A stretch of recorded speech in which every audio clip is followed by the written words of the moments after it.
tayong setup ng isang kaibigan mga boss. At ito yung kanyang mga gamit. Halos kumpleto na rin ito mga boss. At ito rin yung kanyang mga gamit na mga amplifier. Mikol CA20, Audio Master na TR1800 at KKA CE9. Napakagandang setup mga boss. Bali 3-way connection yung kanyang ginawa dito.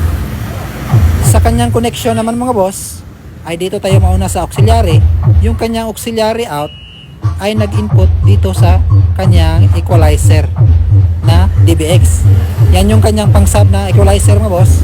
At yung out ng kanyang equalizer ay nag-input sa crossover.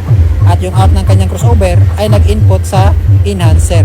At yung output naman ng kanyang enhancer ay nag-input naman dito sa kanyang pang-sub na amplifier na Audio Master na si TR1800.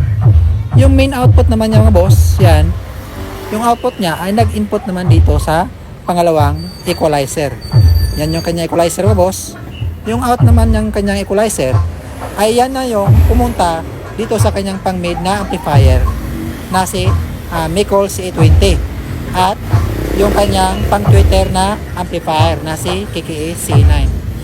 Napakagandang setup mga boss. 3-way connection yung kanyang ginawa. At yung kanyang mixer naman ay MG12 ho yan mga boss na Yamaha. Bali, tingnan natin yung kanyang mga speaker box mga boss. Ito yung kanyang mga ginamit. Bali, 6 na MCB box na D18.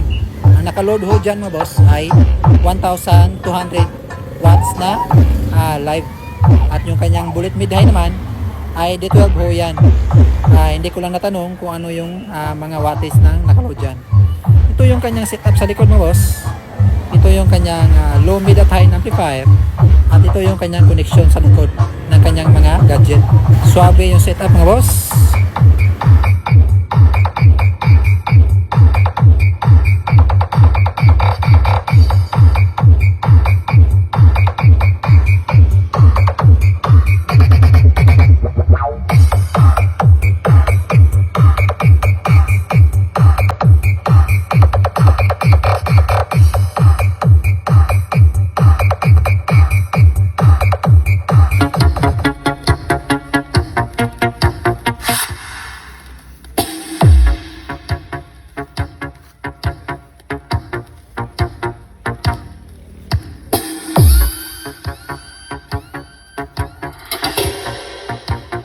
DJ Wowie.